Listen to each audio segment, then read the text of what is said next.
Live from downtown Detroit, home of WDIV and Click on Detroit, Local 4 News at 6 starts now. All eyes on Storm Tracker 4. We continue to track some wet weather moving through our area. Ben will be in with a look at when we'll finally dry out.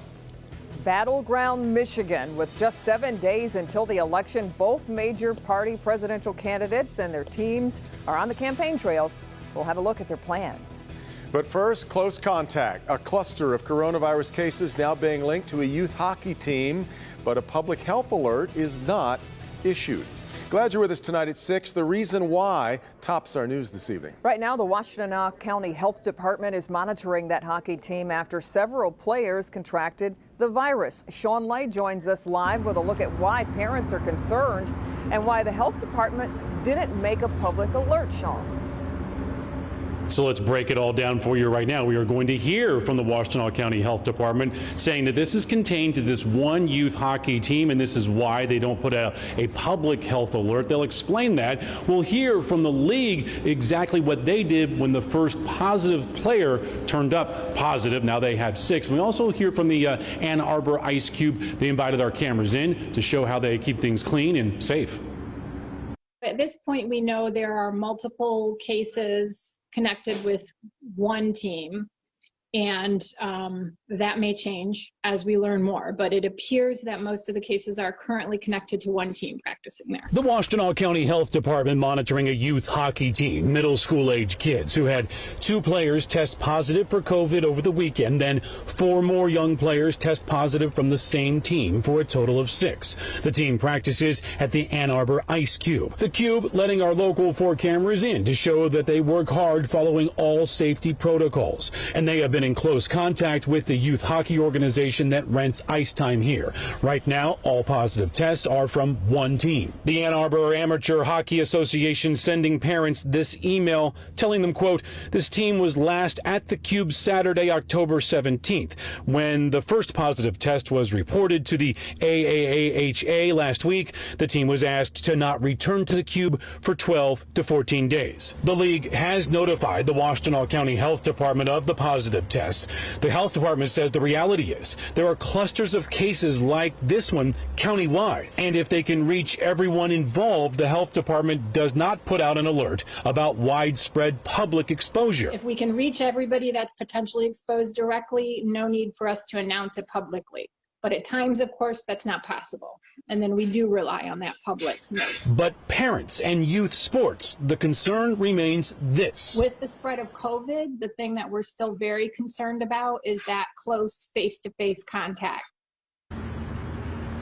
In fact, the health department says that close face-to-face contact is key, whether you're a parent like myself with sports or for all of us. That's why they're seeing now, they went from about 20 cases a day when things were rather low. They're seeing 100 cases a day in people, not just kids and youth hockey. Now, the league tells me tonight they've been in touch with us and very open about this. They said when the first player tested positive, that team was taken off the ice for 14 days. And then our cameras were in the ice cube. You get your temperature checked. You must have a mask. It's a huge place, so distancing is not a problem, guys. But again, Washtenaw County says they went from about 20 cases to 100 a day now, so there are clusters they're watching closely, and it's spiking upward.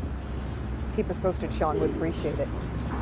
The state reporting 2,367 new cases of the virus in the past 24 hours. Latest round of numbers includes another 28 Michiganders dead from COVID. Today's other headlines, the 71,000 new cases per day the U.S. averaged over the past week is now the most in any 7-day stretch since the start of the pandemic. And according to an NBC News poll, a majority of adults in our country now report they know at least one person who has been diagnosed with COVID-19. President Trump back in Michigan today holding a rally for supporters in Lansing. There was a huge crowd on hand at Lansing's Capital Region International Airport. His visit coming as our new WDIV Detroit News poll finds him trailing nearly 8 points here in Michigan to Joe Biden. Today he urged his supporters to make sure they show up at the polls on November 3rd. And together we are taking back our country. We are returning power to you, the American people. With your help, your devotion, and your drive, we are going to keep on working. We are going to keep on fighting. and we are going to keep on winning, winning, winning. And on the Democratic side, former Vice President Joe Biden campaigning today in Georgia, traditionally a red state, but recent polls there showing a tight race. During an event in Atlanta, Biden told supporters he is the candidate to unite this country. And many wonder, has it gone too far? Have we passed the point of no return? Has the heart of this nation turned to stone? I don't think so. I refuse to believe it. I know this country. I know our people. And I know we can unite and heal this nation. Both campaigns have made sure to make Michigan a priority in the final stretch here until Election Day. Vice President Mike Pence will be visiting Flint tomorrow night. Dr. Jill Biden will be visiting our state Thursday, and Joe Biden will be here Halloween. The Biden campaign has yet to announce details of those visits. As we mentioned earlier, down to the wire for the candidates as there's just 1 week left to campaign until the general election day. Keep in mind how many people have already voted. Hank Winchester here, though, with a look at how you can make your vote count as well as troubleshoot if you're having issues performing your civic duties. Hank? 1 week away from the November general election. So many of you have already voted early, but I know a lot of you still haven't. And that's why we have important information from Michigan's Secretary of State to make sure that your voice is heard. We are in the home stretch. Election Day next Tuesday. And already a record number of you here in Michigan have voted and voted early. 2.9 million have already requested to vote early or get their ballots, and of those 1.2 million have voted, and that's really extraordinary. You can track your ballot if you have any concerns at all at michigan.gov/vote. It will tell you if your ballot has been received by your local clerk.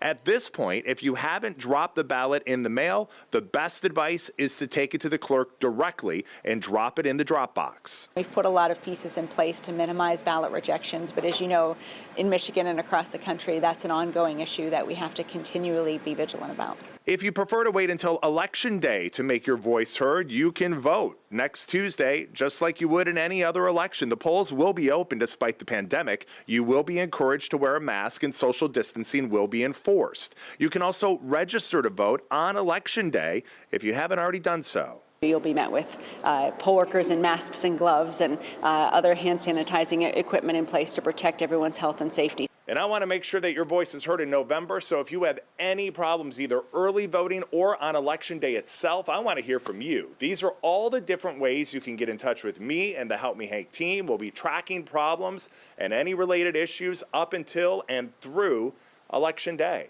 I'm Hank Winchester. Help Me Hank. All right, Hank, another issue about which Benson has been quite vocal is the issue of voter intimidation, which is why she banned open carry at the polls. But late this afternoon, a Michigan judge struck down that ban. Attorney General Dana Nessel says her office will appeal immediately. All right, turning our attention to the weather now. We are watching Storm Tracker 4 as rain continues to move through the area here. Let's get to Ben with a look at when we'll finally dry out. And would it be nice to see something other than gray clouds? Yes, guys, and your order will be filled tomorrow, but this is the only delivery we're getting tonight, and it is rain for the most part. You see on Storm Tracker 4, it's all liquid, at least showing up. We have had reports of some flakes mixing in, but I wanted to show you road temperatures. This is something exclusive to Storm Tracker 4. And you can see right now, right along 94 there in Wayne County, pavement temperatures are at 45 degrees. So even if we see a couple of flakes, shouldn't be an issue. Decreasing out in the west zone, that's 23 there in Livingston County. Pavement temperatures at 40 degrees right there. But the air temperatures are in the 30s, and they have been for a while, especially there north of M59. 35 in Pontiac right now, 36 up in Sandusky. Mildest temperatures 40, and that's there at Grosse Ile and Monroe. We will be seeing these temperatures slip just a little bit tonight, but a much colder start as we head into the weekend. We'll look at that and some big changes with Hurricane Zeta headed our way, and we'll talk about that in a few minutes. Guys. You got it, Ben. Well, it's safe to say that many of us know someone who has been impacted by the coronavirus, especially considering the case numbers keep rising here in our state. Larry Spruill takes a look at how COVID-19 hit one man and his family and shares his important message for others. The COVID numbers in our area continue to rise, affecting many people, and each number represents someone. I talked to one man who says it has affected him personally in more ways than many people can deal with.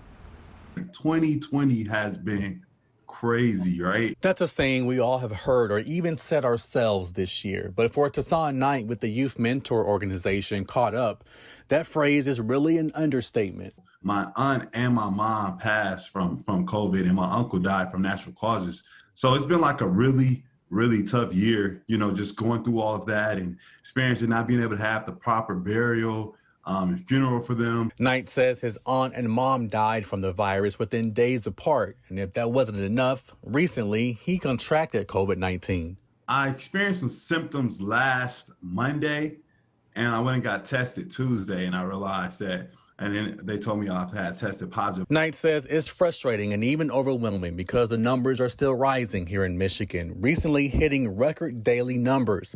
He says that can only mean one thing: people still aren't taking it seriously. The issue I have is that people need to just recognize that, first, it is real. And two, like, you know, once you get it, it really sits you down for a while. It's really showing me, like, wear your mask. Also, you know, just if you don't have to go certain places, don't go. I'll tell you straight from the bottom of my heart, like, it is serious. Reporting in Detroit, Larry Spruill, Local 4. All right, Larry, nearly 500,000 Americans have tested positive for COVID-19 just in the past week. Just the past week. Dr. Frank McGeorge will join us with new research that shows the difference between the surge this fall and what we experienced back in the spring. But first, it is a big part of Detroit's history, the significance behind this elevator and how it's been saved for more than 22 years.